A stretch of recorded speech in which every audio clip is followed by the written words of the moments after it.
Imagine a world without Batman, without the magic of Harry Potter or the legacy of HBO. Because today we are witnessing the unthinkable, the slow, agonizing death of Warner Bros. Discovery. A studio that didn't just make movies but defined over dreams over a century. For over 100 years, the WB Shield was a symbol of cinematic excellence, representing the courage of four brothers who revolutionized the world with the first talkie and survived the Great Depression. But in 2025, that shield is cracked and being sold off piece by piece to the highest bidder. We are watching a 102-year legacy crumble under a staggering $35 billion debt mountain. A tragedy fueled by corporate greed and a series of disastrous decisions that have left the director's studio in ruins. The man at the center of this storm, David Zaslav, promised a new era of growth, but instead he became a face of a brutal content graveyard, shocking the world by cancelling nearly finished films like Batgirl and Coyote vs. Acme just for tax write-offs, proving that in this new Hollywood, art is worth more dead than alive.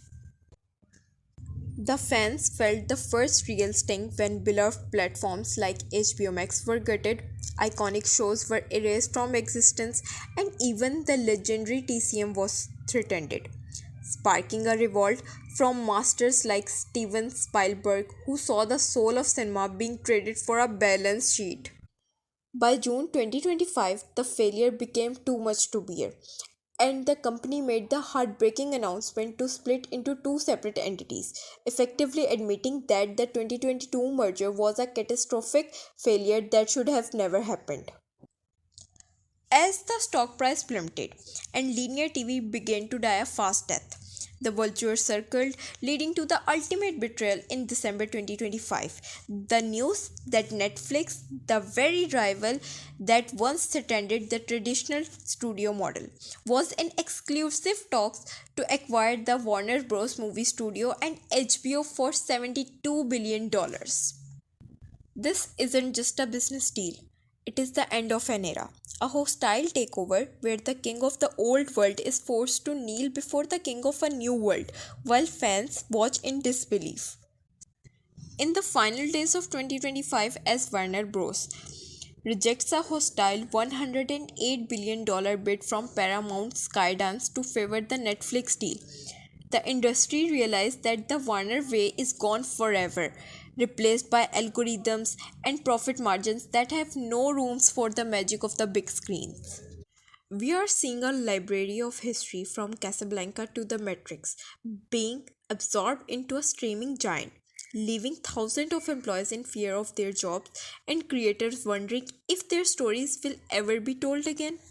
The tragedy of Warner Bros. Discovery is a cautionary tale of what happens when you prioritize debit over dreams and spreadsheets over storytelling, proving that even mightiest empires can fall if they lose their heart. As we look at the empty sound stages of Burbank and silent corridors of HBO, we have to ask ourselves, was it worth it? Was the pursuit of efficiency worth destroying the most iconic studio in the history of the world? Our hearts go out to the artists, the animators, and the filmmakers who made the Warner Bros. Their home, only to see the windows boarded up by the corporate riders who never understood the power of a story. Rest in peace to the studio that gave us the stars. For a while, the movies may live on the server somewhere. The spirit of the brothers who started it all has finally been extinguished. What do you think about the Netflix takeover? And is there any hope left for WB Shield? Let us know in the comments below. And don't forget to subscribe as we cover the final moments of Hollywood's greatest tragedy.